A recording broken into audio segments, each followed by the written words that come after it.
Welcome back to another episode of the Inquisitive Mamba podcast. This is episode 116. I hope everyone is having a great day, great night, wherever you are around the world. On today's guest for the Inquisitive Mamba podcast, we have Carter Smith. Carter Smith is a four-star commit to the University of Michigan. He's a quarterback for the Bishop Verot Vikings. So, Carter, it's a pleasure to have you on the Inquisitive Mamba podcast. Appreciate you having me out here. Absolutely. So, I first want to ask you, when did football officially start for you? I would say when I was around 7 or 8. I did a little bit of flag football before that, but contact was around 7 or 8. What made you get into football?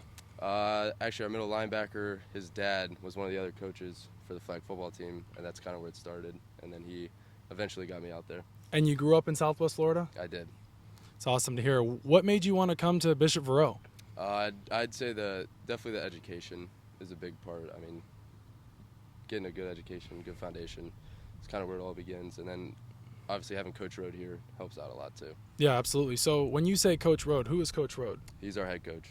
So you came to Verot because of Coach Rode? Actually, that was a funny story. He was at Cyprus, and then there was rumors about him going, and then finally he came, and it was kind of like the news broke. Everyone kind of started bouncing around, and then we kind of started what we had here. And so you played baseball before football, right? I did. So what made you want to become a two-sport athlete? Just not really specializing in anything. My dad kind of preached that to me. There's no point in specializing at a sport at such a young age. I feel like you should be exploring and playing a lot of things. I mean, it definitely helps with becoming an athlete, getting coordinated, all that stuff. It kind of all plays in together. How important do you think it was for you to play baseball? Because you're a quarterback now, and you see a lot of players that do two-sport athletes and stuff. But for you as a quarterback, the throwing mechanics, the motions, all that. So how much do you think baseball had an impact on you for football? It's definitely helped out a lot. I mean, there's a lot of times where I've had to drop down and throw like this, like I would a baseball. Mm-hmm. But just again, back to just being an athlete, it definitely kind of builds who you are and helps you and really gives you tangibles like that. And you could obviously translate those to the football field. Yeah, absolutely. So a guy that comes to mind for me, a two-sport athlete when he was younger, and now his throwing mechanics and motions, everyone kind of sees that in baseball. Patrick Mahomes. Mm-hmm. His dad played in the MLB, and he has kind of that similar mechanics like you're talking about. So when you hear of a guy like Mahomes, do you think baseball for him had a huge impact on himself as well to get his success into professional sports? Definitely. I mean, you see the throws he makes. That's just not a natural thing that you teach, and playing baseball really helps out with that. The arm slots alone stuff, it's incredible for you. So let me ask you this: why did you stop playing baseball? Just to focus mainly on football, or? I just didn't have the kind of same love that I did growing up, Mm-hmm. and I figured I'm not gonna sit out on the baseball field if I didn't enjoy it and hurt my teams and just not enjoy it. So I was like, I got to do what's best for everyone and myself. Yeah, and absolutely. That was kind of the final outcome. Yeah, absolutely. So coming up into this season here, you've been here. This is your fourth year coming up. What can everyone expect from you this upcoming season? Not just myself, but a really explosive offense. I think our offense is really going to take off. Your first three games are against St. Thomas Aquinas, Jesuit, and Tampa Catholic. Is that correct? Yes, sir. So how are you feeling about St. Thomas Aquinas next Thursday? I'm excited for it. I mean, obviously, they're state powerhouse. They got a bunch of good kids. So it'll be really fun. But I think our summer workouts, the practices we had, we look good. And, I'm excited to go out there with the guys. Your last year at Verot. How excited are you to go to the University of Michigan in the upcoming spring? Definitely very excited. It sucks to leave, but definitely ready to go as well. Why did you choose the University of Michigan? It had such a family environment. I don't know if that's the right way to put it. Mm-hmm. That's kind of what comes to mind. But they were just so welcoming. They took care of myself and my family, and it just, it's kind of waiting for the right spot to click, and it did there, and that's when I pulled the trigger. Yeah, that's awesome. 4-star commit going to University of Michigan. Did you ever see yourself going to the University of Michigan? No, I didn't. That was I always liked Michigan. I thought they had cool uniforms. Yeah. Stadium was sick. But no, I definitely did not see myself going there.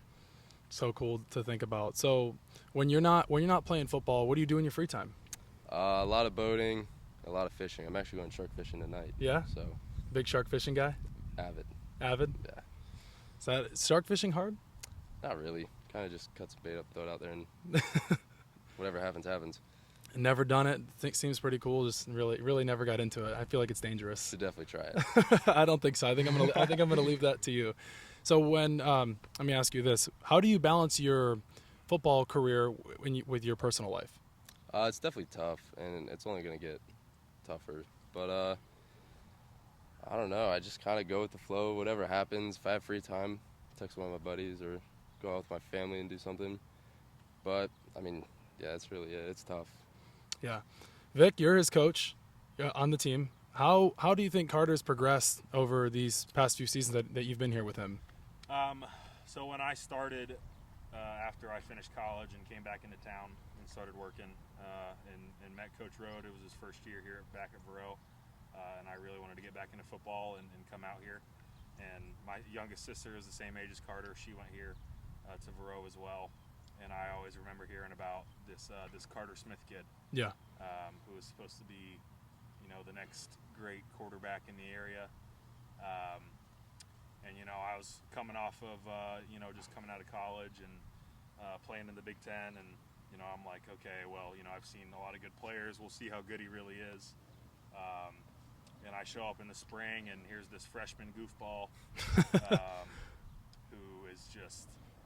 You could immediately tell that he's years beyond his age, mentally, physically, everything that he does, the way that he carries himself. But he was quite the idiot when he was a freshman, and he still is. But he has grown a lot. The one thing that's put him in the place to have the opportunity to be able to go to Michigan and play at the next level is just how coachable he is. We, as a staff here at Verot, ask a lot of our kids.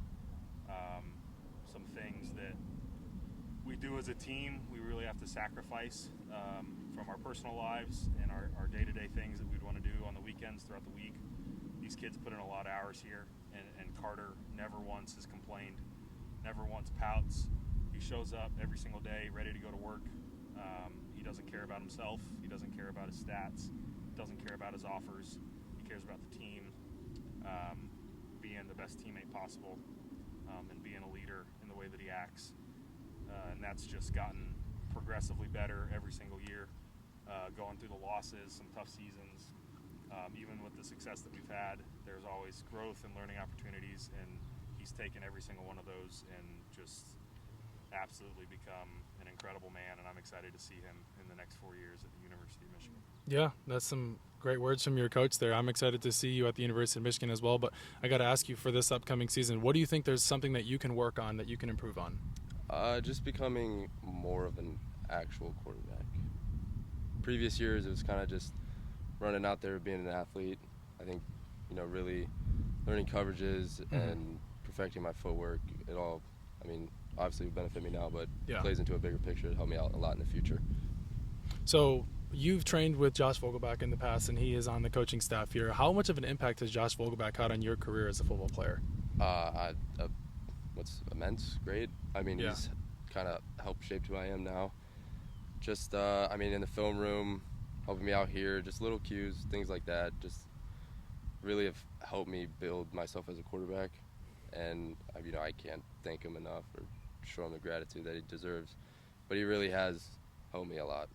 When you talk about footwork, how important do you think that is for a quarterback? Because some quarterbacks in the past and just throughout the years have gotten away with just their talent, their skill, their arm. But how important for you is footwork? It's definitely very important.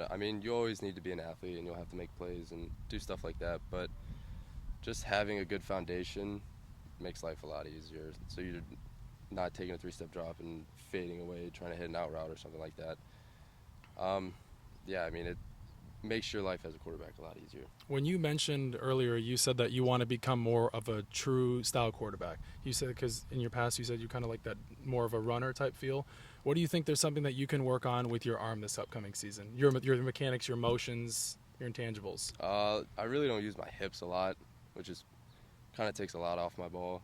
And I feel like if once I figure that out and get that down, it'll definitely obviously help with the arm strength, but just my accuracy. It all plays in.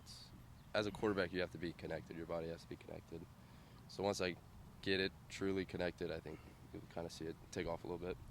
If someone were to ask you, hey, Carter Smith, what do you want to be remembered as a Bishop Verot Viking? Oh God, that's a tough one. I don't know. You can take some time. It's okay. I mean, obviously that I was a good person who did all that. Yeah.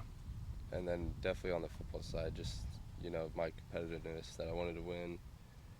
I was a good leader. I feel like those three are kind of where it's at. So you've been here for all 4 years. This upcoming season, this is a big year for you, with a lot of pressure on you. How do you handle the pressure this upcoming season? I don't know. Pressure is, it's weird. I feel like if you don't believe in it, it doesn't come. Like, it's just, I feel like pressure is something you put on yourself more than people putting on you. Like, there's always expectations and stuff, but I feel like the person who, is in that situation, I feel like they get so caught up in it and put it on themselves. When they fail, they beat themselves up. They get too high or they get too low. You just gotta stay even keel and, play the game. When you say that going into like a big game, let's say like a playoff game, or just going, let's just say like states, doesn't matter the game itself, like that pressure for your mind, how do you handle that? There's always jitters, yeah. But like, I don't know. I feel like it's just another game. That's kind of what I tell myself when we get out here. I mean, I love it. I want to play another sport. It's like my comfort zone, I feel like. Yeah. So just have fun. Whatever happens, happens. I'll go out there. I'm gonna try and win. Do whatever I can to win. But at the end of the day, there's a bigger picture. And if we lose, it sucks. If we win, great. Yeah. No, that's a great way to put it. Let's ask you this though. What's your pregame meal? You having one or? We have a different one every week. Okay. But if I had to pick one, it'd definitely be Brooks. They got boneless chicken wings. Okay. With like a spicy ranch, some French fries, and mac and cheese. You're eating that before the game? Yeah. Oh man, I feel like that's got the stomach rumbling during the game. But you. So Brooks is your go-to? Yeah, you do your deal after that and you're fine. All right. Victor, you got anything to add? Well, he's got the JMO vibe going over here with McDonald's and Oh yeah, I was gonna ask you, what's your favorite fast food? I don't eat fast food.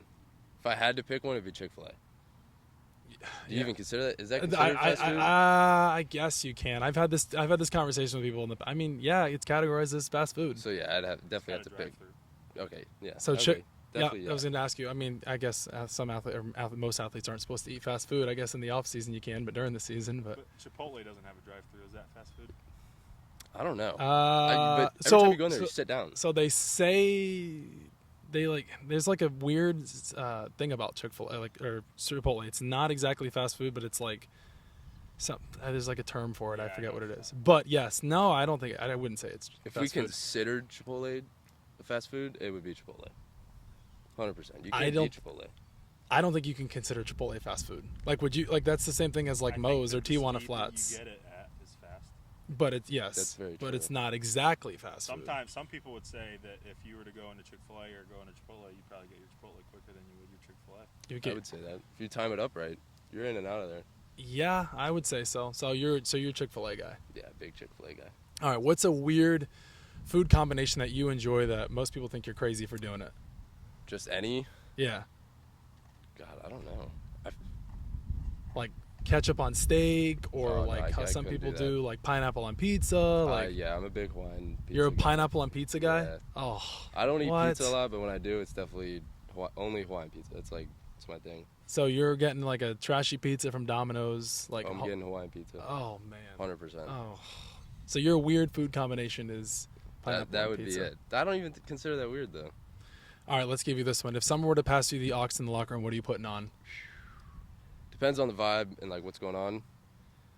But he is the aux guy. I am. You are the aux guy, yeah. So there's some song that it's got you in your if it's in your feels, you got the mojo, you got the juices flowing, whatever. If we're going pregame, ready for a big game, there's a lot of Kodak, a lot of T Grizzly. Oh jeez. I'm trying to think, what else do we? Doug. A lot of Oh, a lot wow. of 42 Doug, a lot of 21 Savage, a lot of I feel like that kind of. So what's your sums it go-to out of all those? If I'm on the speaker, Chief Keef too. Sorry, Yeah. I forgot. So about that Chief one. Keef's My your Chief number Keef. one? If Yeah, somebody's passing that's you the like aux? when we get when we're walking out, I don't like by Chief Keef. Oh, I don't like. Yeah, I know Yeah. that one. You've seen the Niners walk out with the beatbox Yeah. and all that. I think we might do that this year. I think it's you. undecided. I think you guys should. we got one with Vic, a big I think Viking that- on it. I like that. It's in the works. I think yes. For week 1 next Thursday coming up, It's in the you works. got to do it. If I was your coach, I would approve it. That's awesome. I like that one. All right, let me ask you this: is a hot dog a sandwich? No.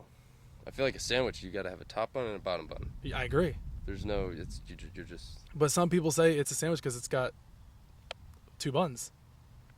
no. I feel like half the time the buns are connected. Most of the time they are. Yeah, so it's just one. I feel like a hot dog's its own thing, though. I don't think you can categorize it as a sandwich. Like a bratwurst is its own thing. A hot dog is its own thing. Okay, think about like a sub from Jimmy John's or Subway where they take the roll of bread and Yep. slice it open, but it's still one. Mm-hmm. Yeah, but that's a sandwich though, with meat, with cold cuts on there, like turkey or ham. It's a half cut bread, Yep. a meat inside. Yeah, that's, So you're saying a hot dog is a sandwich? I think it can Yeah. be considered as one. I I think think a hot dog's a hot dog. It's its own category. I think it was like 60% of Americans say it's not, and 40% say it is. yeah, it definitely needs to be its own thing. Is it wrong to wear socks with sandals? Yes. Vic? Like the one with the in between the toe? Yes, 100%. Socks with sand. Well, you're wearing. Well, you're not wearing. I got the Crocs. camera could see the bottom. The- Our boy here is wearing some I don't know. camo Crocs with some crew socks. So Yep. So yes, technically you are a socks with sandals guy then. But these aren't sandals. Do you consider Crocs sandals? yeah. The Crocs are Crocs. I consider the Crocs are Crocs. I don't See, it's consider their them own thing. A sandals. sandal is something that you can slip on and off pretty easily. Like a slide is a sandal. A sandal's a sandal. A Croc's a sandal. I don't know. I would say Crocs are their own thing, just like a hot dog's its own Yeah, I thing. agree with that. That's a fair I feel like Birks and like flip flops and slides. Birks, flip flops, slides, sandals, all sandals. Those all are, yeah. Yes, Crocs are kind of Toes in there. have to be exposed. Yes. I would. Yes, I would say. Do you think toilet paper should be hung over or under? Under. Are yeah, you if you're pulling. Yeah, are you pulling under? Or are you pulling over? I'm pulling under. Half the time it's not even on the thing. It's behind it. I'm reaching around and I'm Usually just, I'm whatever. Usually I'm grabbing from under. I'm going under, not over. Yeah. I don't think I've ever done it over.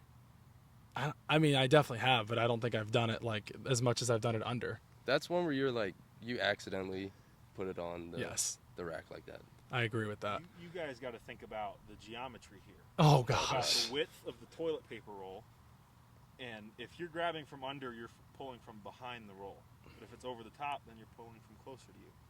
Yeah, but So it's time that you're saving. from of course, having to but reach there's under but or there's reach here. but there's two different ways. I mean, yes, there's two over and under, but most of the time you're usually like you're going like you're one way. I'm pulling under. I'm thinking about it. I'm going under. I'm not going over. Do you rush your bathroom breaks? No, I'm just saying every second counts. I feel like that's like a man's safe space. You get in there and Yeah. you scroll through TikTok and you take your time. There's no Yeah, but when you go to wipe it, Oh, I'm taking my time when I'm in the bathroom. Yes. yeah. I'm on the toilet at least for 5-10 minutes at Yeah, least. there's no rush. There's there. no quick bathroom breaks. It's a while. There's no quick bathroom breaks for me at least. Who is your favorite quarterback to watch? Probably Aaron Rodgers when Really? he's healthy. It's just it's Rodgers? so pretty. Like the slow-mos of him throwing. Yeah, Yeah, it's impressive. Rodgers is your favorite QB to watch, or is he or your favorite quarterback in the NFL? Probably both.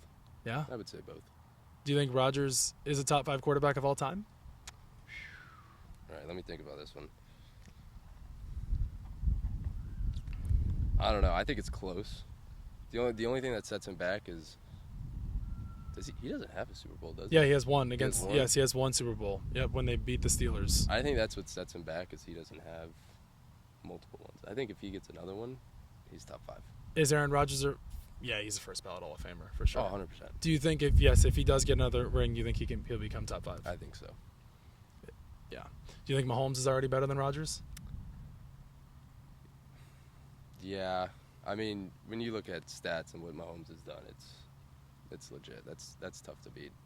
Do you think Mahomes could go down as the greatest quarterback of all time?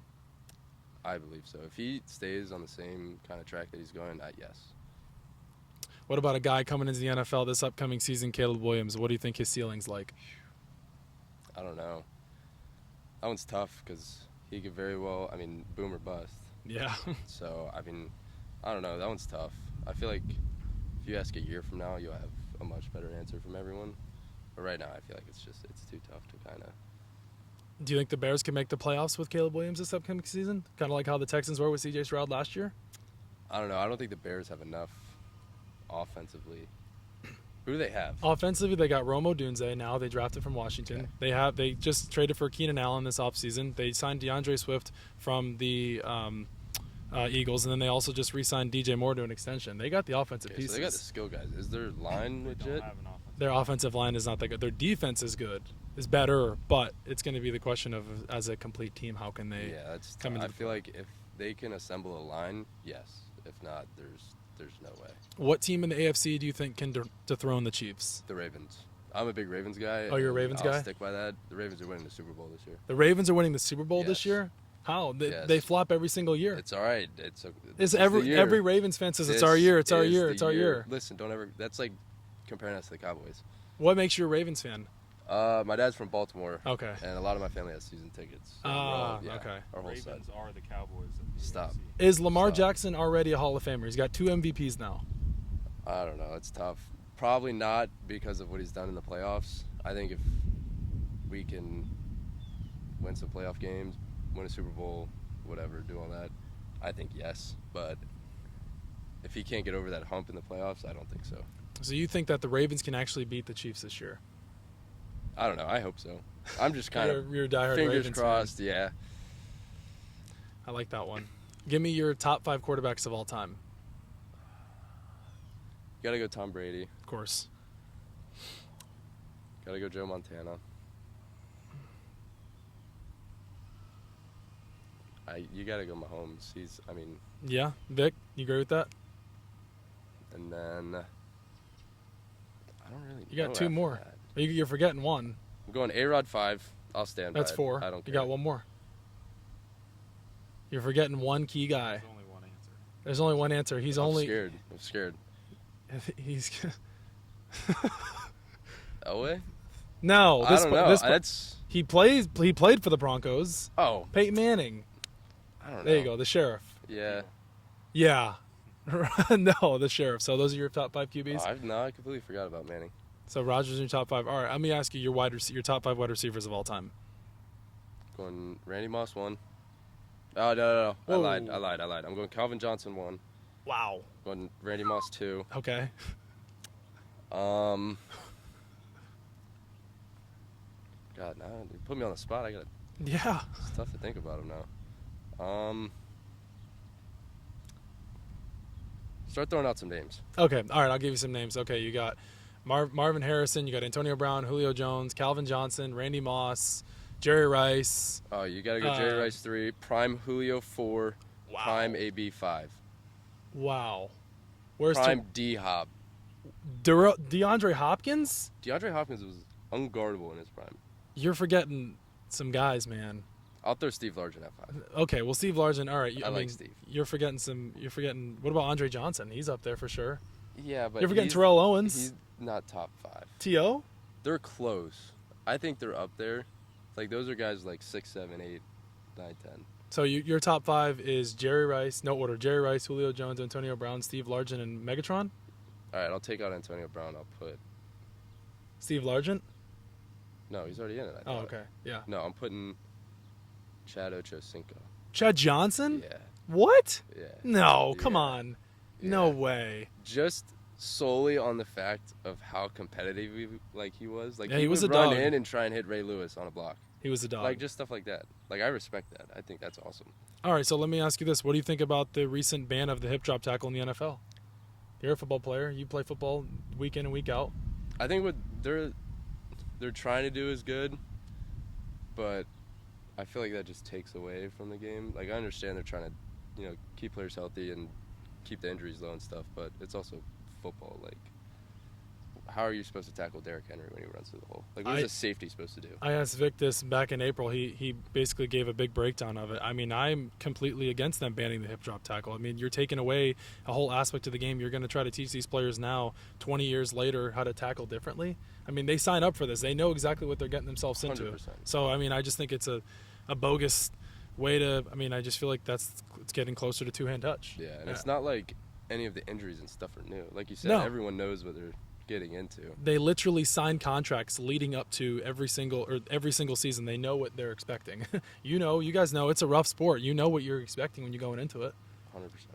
The new NFL kickoff rule, what do you think of it? I don't know what that is. So basically what it is you have to they kick off from the 35 just like they have in the past, but you have to wait until the other team starts on the 45, but you have to wait until the ball gets into the green box basically, and then they can go. So it's basically what it is. What they're trying to do is they're trying to make more exciting feelings out of it. Basically, it's kind of like how in baseball where they put the pitch clock into place, where you're trying to speed up the game, trying to get more excitement, and they're trying to get more returning type touchdowns basically. So if Devin Hester had the NFL kickoff rule at that time, probably had 50 all-time returning touchdowns if he didn't even already.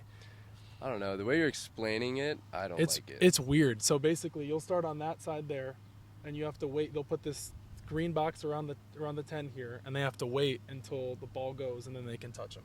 So the ball until they get in here, then they can go. That takes away from the excitement of actually returning a kick.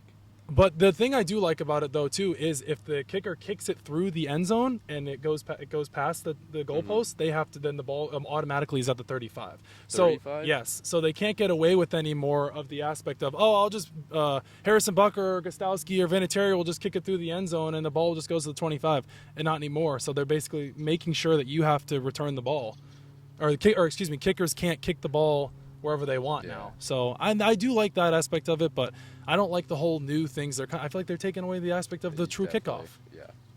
So, and then onside kicks now as well. There's no more trick onside. So you have to tell the opposing team if they're going to do an onside kick, they have to tell the referee that they're going to do an onside kick. Yeah, I don't like that.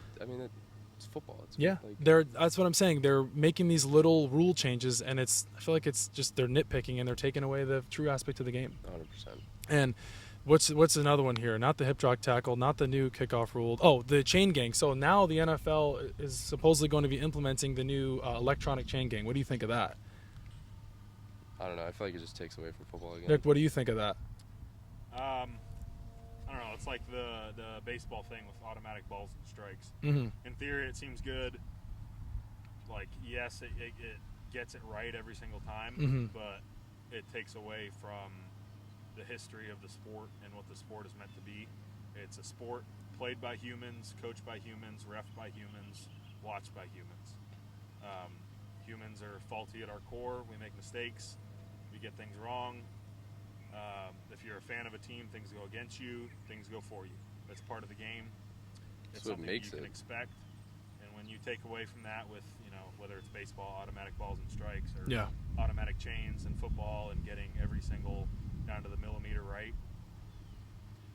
I don't know. In theory, it seems good, but like we've been saying, it takes away from the sport at its core and what it's always been like. And all those moments, like the Jadeveon Clowney play, Michigan, South Carolina, in the bowl game. Yep. That play is iconic. You see that play over and over and over again, year after year, year after year. That was 11 years ago, 2013. We still see it to this day. Yep. And when you think of Jadeveon Clowney, you think of that play. And that play never would have happened if they had the automatic chains. That ball wouldn't have been a first down. Michigan would have turned it over to South Carolina. Clowney would have never made that play. So you get certain moments like that in the history of the sport because of human error, and that's what's beautiful about the game. Well, the pass interference call with the Saints and the Rams. Yeah. Now that they have the electronic, basically they can go instant replay or before where you could challenge it, and they didn't have it. Now they do. So it's like I feel like just these little things that they keep doing is you're taking away the true aspect of football. But also at the same time, with all the with gambling across the country that too. becoming more prominent. Yeah. FanDuel, DraftKings, Hard Rock, whatever it is. I think it does hold a little bit of accountability in terms of players, refs, whatever the situation may be. A lot of it could be conspiracy theory about a ref throwing a game or a ref doing this. It has happened in the past. It's been proven, but I think that eliminates that aspect of it, which can be, a pro. But like everything in every single aspect of life, there's pros and cons. All right, Carter, Victor, we were talking about the recent rules in the NFL and how a lot of things have changed, but we're going to transition a little away from football here. I got to ask you right off the bat, who do you think is the better Olympic team, 1992 Dream Team or this current Team USA? The only right answer is 1992. Why do you say 1992? I mean, just the guys that they have on it, and I feel like the competitiveness and how basketball was back then is so much better than what it is But now. the talent level now is so much better than it was. Yeah, I guess you could say they're better athletes and all that, but I just feel like the physicality and the competitiveness of what it was then is what makes that era of basketball so great. And personally, I feel like you just can't beat that. That I can understand, but there's also players like who's guarding LeBron, who's guarding Durant. I mean, Curry could probably run circles around whoever's going to be on him. That's very true, but one of them catches an elbow to the ribs. Like, they're not seeing that now.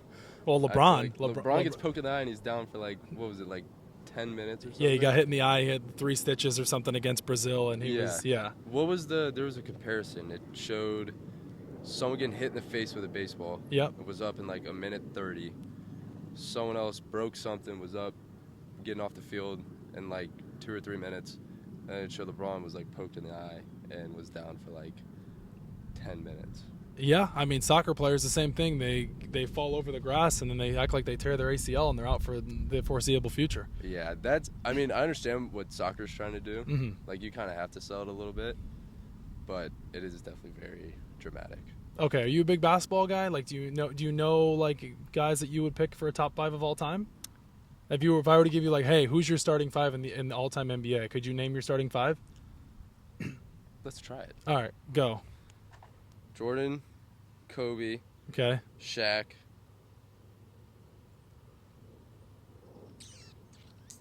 go AI. Wow. And then Wow. I mean, you're missing a key guy, maybe 2. I'm not saying LeBron. I won't do it. Let's go Dennis Rodman.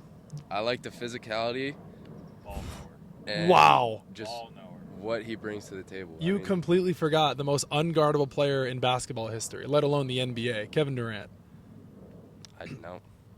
I think Kevin Durant is the greatest. So LeBron is statistically the greatest scorer of all time, but I think Kevin Durant is the greatest scorer of all time. Mine, like obviously I know the stats, and LeBron has the accolades with 40,000 points, but just paper, pure yeah. ball scorer, Yeah. Kevin Durant all day long. I don't know. I just feel like he runs into Dennis Rodman, and it's just No, Dennis Rodman isn't even going to be coming close to him. Dennis Rodman will be here, and KD will be shooting way over him. It won't even be close. I don't like it. KD's not getting double digits against the defense of Kobe, Jordan, Shaq, and Oh. Dennis Rodman. Come on. He's literally 7'1". it could literally be them 4. You could just let AI cherry pick at the other basket. Physicality's different, man. Yeah, you get hit in the mouth one time, it really shows. So your you true guys are colors. all about the physicality aspect. What about the talent aspect of it? Like LeBron. LeBron can dominate a game from 1 through 5. He can guard 1 through 5. Jordan's not guarding 1 through 5. Kobe's not guarding 1 through 5. Again, the physicality. We just don't. LeBron it's can play tough physical. You know he because can. The way basketball has gotten, it's so soft. Is that the right way to put it? Yeah, I You mean, that's can't the- yeah. compare it because you really don't know. Like, these guys played in a league where they're getting punched in the jaw, elbowed in the ribs, like stuff like that. Like, you don't see that now. You don't. So it's tough to kind of compare those two. So you know? so to counter that though, Serbian's coach from the Olympics just now said that this current Team USA is the best USA team of all time. Do you think he's just sure. saying that because they were playing USA, or do you? I mean, he also coached against the 1992 Dream Team. I think it's a little bit of just saying it, Mhm. but yeah, I mean, they're great athletes. You can't take that away from them. Yeah. What they do it at a very high level. But again, I don't know. It's a tough topic. Dennis Rodman is in your top 5 of all time. Wow. And Allen Iverson too. Yeah. So Allen Iverson's at the 1, Yes. Kobe's at the 3, and Jordan's at the 2, Yes. And, and Shaq Rodman's would at the be 4, and Shaq's at the 5. Yeah. That is probably one of the most interesting lineups I've heard in a long AI time. might be I love it. interchangeable. I don't know. Hey, I mean, listen, I But- love it because that's your starting 5 and that's where you stand. But Rodman, wow, I mean, the physicality aspect of it. I mean, but Draymond Green's like the modern day Rodman. Draymond Green did more talking, I feel like. Well, yeah. You know? I feel like kicking someone in the nuts is a little bit different too. Like Rodman wasn't doing that. At least not that I know of. I don't know, am I missing something? I don't know. I haven't. I mean, I'm sure Rodman's definitely had his fair share of crazy antics that he's pulled off. Definitely, yeah. But no, I just think he is like, it's like Ray Lewis and put it in football terms. I feel like that makes it easier. Ray Lewis was an absolute Like when dog. you run, you don't want to run into a dude like that in the hole. No. Like that sucks. Who would want to run into Dennis Rodman in the paint? Who would want to tackle Derrick Henry? Nobody. That's what I'm saying. Like I just feel like you kind of have that. What's the word for that? The juice?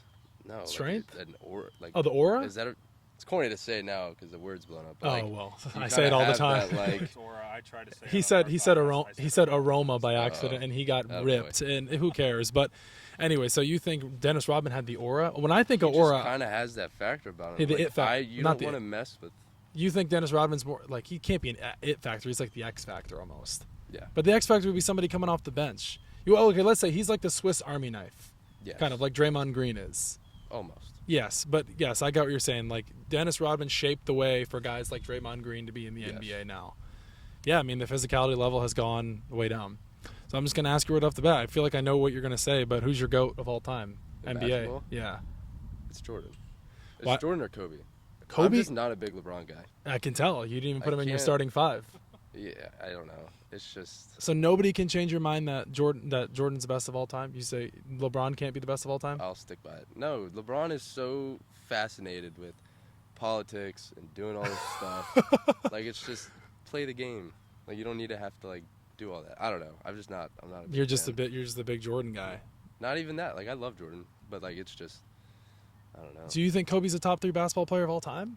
I would say so. Just his mentality and kind of what he did to kind of perfect his craft. It's hard not to respect, and I feel like it'd be disrespectful to not put him up there. What about Curry? You think he's in the top 5 of all time? No. No. I don't think so. I mean, I don't think you can put him in top 5. He only has 1 Finals MVP. He has 4 rings though. I think he's great. He's a great player. Like now, I don't know. I feel like if you ask me like a top 20 player, I would name 20 guys before him. Curry's not a top 20 player of all time? Maybe that. My basketball knowledge isn't that You're good. okay. I'm just But giving like, you heat. I I'm feel giving like you I heat. I'm could giving you heat. I'm giving you ramble heat. on, and I would list quite a few guys before I got to Curry. I feel like you would name a lot of old guys, I would, yeah. old time guys. 100%. I feel like you have definitely watched NBA hardwood classics like on YouTube. That's what I grew up on. I was gonna say Yeah. if you're talking about Dennis Rodman and old time basketball and physicality, you have definitely gone down the rabbit hole, Yeah. either TikTok or YouTube or social media, and you're sitting there on YouTube watching the hardwood classics. My dad and I had quite a few nights like that. And it was NBA Game Time, Mhm. NBA TV. We get home after Pop Warner practice. It'd be like 8:30, 9:30, somewhere around there. We'd be eating dinner at the couch and Mhm. flick through, and we'd find a hardwood game, and that's what we watch. You're a hardwood classics guy. Yeah. That's so funny. Curry's not top 10 of all time, or not top 5. Yeah. What about second best point guard? Behind Magic Johnson. Name off point guards. Magic Johnson, John Mhm. Stockton, No, these already. Steph Curry, Rich. Well, no, you can't say Rondo. Curry, John Stockton, Magic Johnson, Mark Price, Kyrie, Steve Nash. I gosh, there's so many. Bob Cousy. He's That's definitely way up there. back. Jerry West. I guess he point guard. Gail AI. Goodrich. AI. Yeah, he's more of a 2. Chauncey He's more of a 2. Chauncey, but AI was more of a 2. But I get what you're saying. Yeah, So, I don't know. would you say Curry is the second best point guard of all time? Who would you put over Curry? I would take an older guy over him. Man, wow. So none of these new guys get any credit.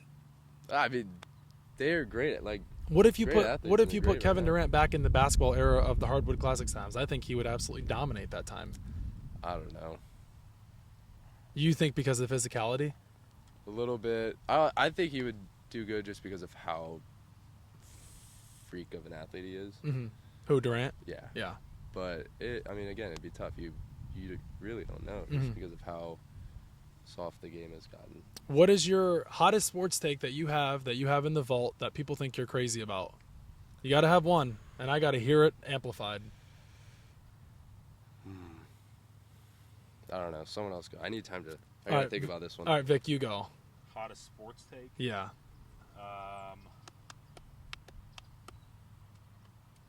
And talk into the mic when you say it too.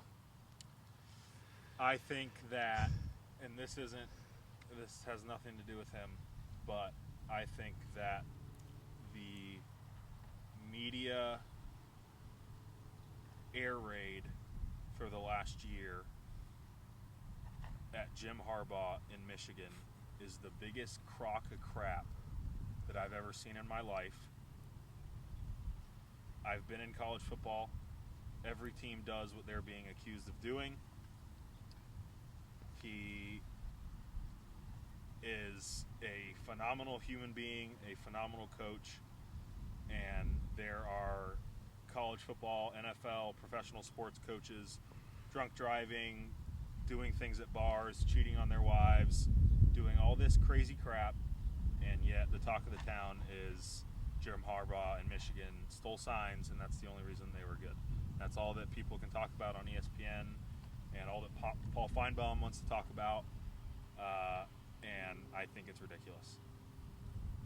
I respect it. Crazy sports take. I respect it. What's yours? Yeah, it's definitely a little shady. What's yours?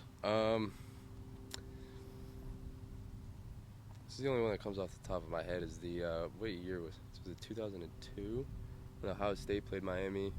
Ooh, I can't remember the year. Would you remember the year, Vic? I don't know. What are you talking about? Yeah, what are you talking about? Was that National championship? Yeah, where Ohio State won. It was on that PI call in the end zone, I believe is what it was. You weren't even born then. Yeah, but my dad grew up a Miami fan, so that was kind of, that's kind of where my dislike for Ohio State came from. Good. But if I remember that correctly, that would be it. Was a pass interference call? I believe so in the end zone. I think it was a jump ball, back right end zone, back pylon, and it wasn't called, and Ohio State ended up winning. Ready for my hottest take? My hottest take is any player that cheats with steroids or cheats like that, they should never be allowed to be in any sort of Hall of Fame, whether it's football, basketball, baseball, hockey. They should not be allowed in the Hall of Fame. I completely 1,000% disagree. Why? Barry Bonds needs to be. No, he in the does Major not. League He Hall of- cheated. He used Barry enhancement. Bonds is one of the greatest. This is the thing that grinds my gears with the steroid conversation in sports. Is 98% of people who look at the steroid conversation of any athlete and look at or just talk bad about it, whatever their opinion is, they have no idea what steroids are and what they do. Steroids don't do anything for you. Steroids give you the energy, the endurance, the muscle recovery to be able to train and perform at an extremely high level for an extremely long period of time. That doesn't mean that you can take steroids, sit on your ass, and do nothing, Right. and become a Barry Bonds. You have to train your ass off Of course. to get that strong, to get better, and to do all those things. Also, to Barry Bonds' point, the act of hitting a baseball at the major league You level, have a bat that is this thick around, and you have to hit a 95-mile-an-hour baseball being thrown at you. Yep. And the baseball is that big. Yep. But you're getting juiced because of the steroids. The steroids of Barry Bonds' situation in a Major League Baseball situation is the difference between Barry Bonds hitting 550 home runs and 750 home runs. That's a lot of home runs. 200 balls over the course of his career that went a little bit further over the fence than that maybe would have stayed in the park. 100%. There's a stat on Barry Bonds that I saw. I think that you take away all 700. How many home runs did he hit? 703. No, it was like 760 Seven. something. However many Okay. it was. You All right. take It was away every 7 something single- in there. Yeah, I'll look it up. You take away every single home run that Barry Bonds ever hit, and he still has a top 10 batting average, OPS, and slugging percentage of all time. 762. Okay. So he's first of all time in home runs, but he will never get in the Hall of Fame because he cheated, and it's too late now because he's disqualified. I saw, The writers will not. They will saw never let him something in. That they are trying to. The San Francisco Giants are trying to sign him to a one-day contract, play him, just so his clock resets. I think that would be great. But he's never. They will not let him in. No, probably not. Well, But that's what the thing is, if you're using an enhancement to already help you out, that's not fair to the other guys who are using it, who are playing normally. it's not really helping him out. You're putting something in your body to make you stronger, to hit you the. still have to make contact. You still do, absolutely. And he but was hitting you're- home runs before He on was. juice. I think that it's all. You have to look at it from different lenses in different sports. I think that the conversation for like a UFC fighter or Mhm. a football player, where if you're taking the steroids and you're physically, it's like if a 3-year starter in the SEC came and played a high school game. Okay. If you could like physically oppose your will on someone, I When feel like that's where you kind of draw the line. A UFC fighter and you're in the ring with another human being Mhm. who's trained their ass off Yep. and didn't take any performance enhancing, and you clearly have a physical strength against them Mhm. and a leg up in a life or death situation where you're putting the other person in danger, then that's something. But the Barry Bonds thing is like the main thing that everyone points to, and that's what's so frustrating, especially and this is just to give credit to baseball players in general. The people don't understand how difficult it is to be successful in the batter's box at the major league level. And yes, he took steroids, and yes, he juiced and got stronger and hit the ball farther and hit the ball harder, but he still had to be able to hit the ball. He did. No, and you make a great point there, but I still think that it's not fair to the other guys that didn't use steroids, because at the end of the day, you're still making yourself stronger. I get where you're coming from. Like, it wouldn't be fair. Like, okay, let's just say this, for example. So Reggie Bush, right? Nothing to do with his Heisman. He's using steroids, and just like in college football, right? And he's dominating games, right? But he dominated even before he was caught using steroids. Not as much. It's not fair to the other guys. Again, Do you it see just do you see my goes point? Back to like, if it's like a physical sport where you can oppose your will on another dude, Mhm. like Reggie Bush. Yep. If he's running through a linebacker or something like that, like, yeah, that's where you draw the line. But if it's like baseball or golf, or actually, I think I take that back. Golf might be a little shady too. I'm sure you can't. I don't think they test in golf. Yeah, but I don't feel think like, they. Bryson DeChambeau was like 250. He's He nuking had to ball. be on some- Yeah. He's nuking I balls feel left like that and right. you could draw the line too.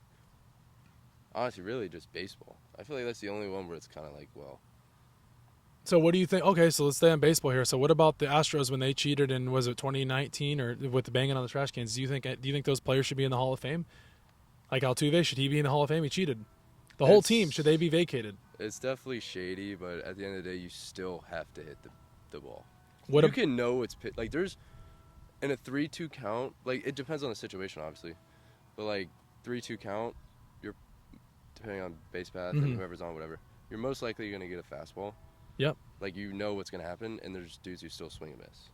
So like, it sucks. What they did was wrong, obviously, and to the extent they did it, but you still have to hit the ball. You still have to have good base running. Mhm. Like, there's a lot of things that play into that. What do you think about in football, like the Patriots when they cheated with Deflategate and Spygate? Should Bill Belichick be in the Hall of Fame? Yeah, I mean, one time he's won how many rings? He has 6 Super Bowl. He has 6 as a head coach, and then he has 3 as a defensive coordinator with the Giants. But I'm just saying they cheated. Yeah. Do you see my point though? Like, if you cheat, why should you get into the Hall of Fame? Why are you rewarded for cheating? I agree. That's like me having the answers to the test already, knowing that I'm going to get 100 on the test, but I'm going to take it anyways.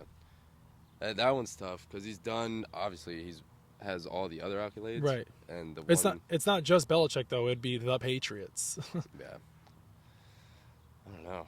Like It's that tough. when people sit there and they say like, "Oh, well, that guy should be in the Hall of Fame, but he cheated." Should he? Yeah. Pete Rose is in the Hall of Fame. He bet on his own team, but he didn't use steroids. It's true. In the era then, he bet on his own team for them to lose. Okay, sure. Well, he doesn't control the outcome of the game. He plays one player. Yeah, especially in baseball because there's not Right. much you can. You come up to bat in usually the first, third, fifth, seventh, and the ninth. Yeah, and Maybe if you're lucky, you get all those innings. you could strike out every single time. whatever, but there's Right. dudes who'll go right up after you and hit a jack. You or could hit a double and Yes, you could purposely strike out in a game for yourself because I'm trying to throw the game, and Jimmy John comes up to bat next and just hits a 3-run bomb. yeah. You struck out, so it wouldn't be a 3-run bomb. But he comes up and hits a solo home run. They're on the board. Mm-hmm. So I don't know. The whole Pete Rose thing for me is just really interesting. Vic, what do you think about Pete Rose? Wait, didn't he bet on his team to win? No, he bet on his team to lose. Who bet on their team to win? A lot of people. Oh, you might be talking about NFL. Baseball, I know that Pete Rose bet against his own team. Like, he bet on them to lose. Okay. So he wanted them to lose the game. I don't know how he maybe had a bookie or however he did it back then, but yeah, he bet on his team to lose. If you get caught, you kind of deserve it. It's just shady. I mean, obviously don't do it, but He had wagered bets on MLB games, including his own teams, a lifetime ban from baseball on Rose. Yeah. So What's more shady than that is our dear friend from overseas, Mr. Shohei Ohtani. Here we go. I still don't know about all that. It's a little shady. It's a little sketchy, but nobody's making a big deal out of it anymore. No, they got rid of his interpreter. Nobody cares. Nope. Because he's the face of baseball, so we don't want to mess with it. Is he the face of baseball? I would say so. All right, let me ask you this. Is Shohei Ohtani the best player in the MLB this current season? I'm a big Mike Trout guy. I'll always say he's the best until he retires. Not anymore. But Not anymore. This yeah, season, he's dead in the water. I know. There's only one right answer to The this. best player in baseball this year is Tarek Skubal. I don't watch enough baseball. Come on, anymore, Vic. honestly. There's not a doubt in my mind. The best player in the MLB right now is number 99 for the Yankees, Aaron Judge. Yeah, He went 0 for 4 last night. Well, 0 for 3 the night before. Well, wait. Guess what they're doing to him right now? They're giving him the hack-a-shack. They're intentionally walking him. He 0 for 4 with 4 Ks last night. Yeah, but he still leads the MLB in RBIs. He leads the MLB in That's home baseball, runs, though. OPS. You can Like, you're show gonna up strike. and go 0 for 4 with Judge is strikes. having an insane year. Come back the next night and hit 3 jacks. That's just the way the game works. Well, they're playing tonight. I'm pretty sure they're on now. But when Ohtani's pitching, he's the best player in the MLB. But all the Ohtani casuals out there were saying Ohtani's not they were saying, oh, Judge is the best player in the MLB. Yeah, Judge 100% is this year. I would say it's Judge. If Ohtani was still pitching, it would Yeah. have to be him. Oh, I mean, yes. two-way guy that hits that many bombs and throws a splitter at like 97 miles an hour is. Do you think freakish. Ohtani could go down as the greatest player in the greatest player of all time from the MLB? I don't know. It's too early to say that. Obviously, if he stays on this track and keeps doing his thing, maybe. If his career were to end today, would he be a Hall of Famer? No, there's not enough. I feel there's not Vic? enough stats. He's only been around for 3 years. Couple years, yeah. Well, But he already has one of the highest WARs of all time. He already has an insane pitching record. He already has an insane stolen base record. I mean, he's breaking a ton of records. But baseball's so tough because he can just not have it. Will he come back? He And that's could the switch like that in yeah. baseball. The thing about Ohtani too is, will Shohei Ohtani come back as the same before his Tommy John surgery? You never know.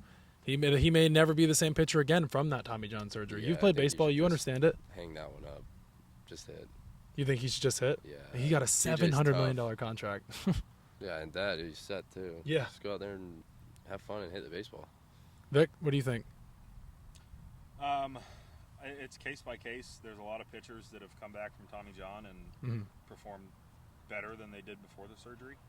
And, you know, that gets into a whole conversation about the workload that middle schoolers and high schoolers are going through right now with travel baseball and how prominent it's becoming. And a lot of these kids are getting that surgery at a lot younger ages. And, you know, there's some people out there that even go as far to say that, you know, you should want to get Tommy John surgery young and get it out of the way, because a lot of people believe at this day and age that it's inevitable for every pitcher, especially when you start throwing, you know, 100 balls a day for every single day for the entire year when you're in 5th grade. The all body way is through high school. not designed to throw that hard either, I feel like. I saw 93, 94 when I was 14 years old. Like, kids should not be throwing that hard. How do they even throw that hard at that age? I don't know. What's the fastest fastball you throw? Was it 95? I hit 91 or 92. Wow. Yeah. How do you even throw that at 14 years old, 95 miles an hour? I couldn't tell you. Yeah, I just walked up there and threw it. It's crazy. I feel like that's why Tommy John is happening so much now, is because so many kids are throwing so hard. Do you think At such a young age. let me ask you this one here. I want your full opinion. Do you think some players in the MLB that are pitchers could play quarterback in the NFL? Like Paul Skeens, for example? Could he play quarterback in the NFL? Yeah, I don't know. I feel like if he obviously practices stuff, I feel like, yeah, he'd probably be able to. Vic? Absolutely not. I think that there was a video of C.J. Stroud playing catch at an Astros game earlier this year. Yep. And he looked like a Hispanic soccer player trying to throw with their non-dominant hand. That's what he looked like throwing the baseball. It was atrocious. But he was one of the best rookie quarterbacks last year. I think that at a young age, if you do both, it translates well. But in Carter's situation where he's at, he made the decision to stick with football, and the growth that you have from when you're a senior in high school to when you're a senior in college is exponential. So you can be very successful at a young age doing both, and then as you grow and develop, you have to focus and spend your time on one thing to be able to be that good.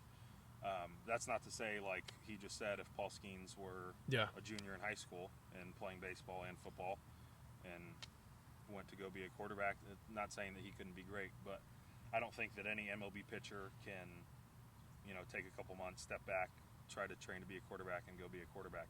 I don't think any NFL quarterback can take a couple steps back and go try to throw some bullpens. Unless you're Patrick Mahomes. Figure out how you gotcha. Yeah, I get what you're saying. I feel like baseball players translate to other sports better than like you said, a football player going to throw a baseball. Like you saw Giannis he literally could not hit a baseball off a tee. Yeah, that's true. Like, I don't know. So what do you think the hardest sport is?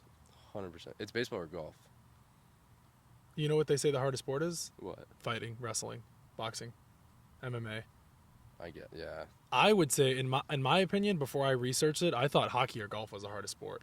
I mean, I think hockey, most people aren't getting out on, like LeBron James or Curry or Durant, or they're not getting out on skates, or most people aren't getting out on skates and just going to tear up the ice. No, 100%. You can dribble a basketball, you can throw a football. It might not be the greatest. Like McGregor threw a football, it looks like a lollipop, but golf guys, they can go out there.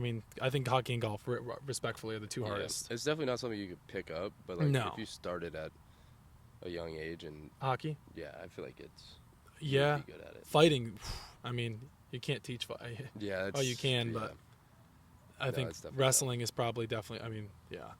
I would say wrestling is probably the fighting sports, the three, like MMA, boxing, wrestling. I would say they're the hardest up there. Just before we wrap up officially here, I got to ask you, what has been the most challenging part of your football career? I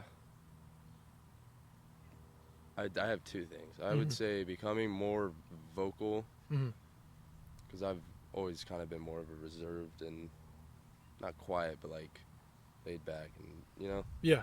And then becoming an actual quarterback again. That was never my plan was never become a quarterback or have football in the long run. I was always a baseball guy. So back to what I said about just perfecting my mechanics and learning coverages and learning playbooks and all that stuff, just becoming a complete quarterback, I would say, is probably the toughest part of my football journey. From the baseball transition to the football transition, you've been completely different, and that was the hardest thing for you? Well, as always for my guests, I always do 5 questions to end the show. So my first one for you is, what kind of advice do you have for young up-and-coming athletes that are playing football, that are pursuing a career as a professional athlete? I would say not to specialize in one sport at such a young age. I feel like it's good to get out and play different things. Like I said earlier, it helps you tremendously just with coordination and just becoming a skilled athlete. I feel like it's so beneficial, and honestly I wish I would have played a couple more or had an opportunity to play something like hockey or venture off before I kind of settled down and just became a football player. What motivates you? I just want to provide for my family and my future family. I want to be able to give them what they want, what they deserve, and be able to take care of my kids.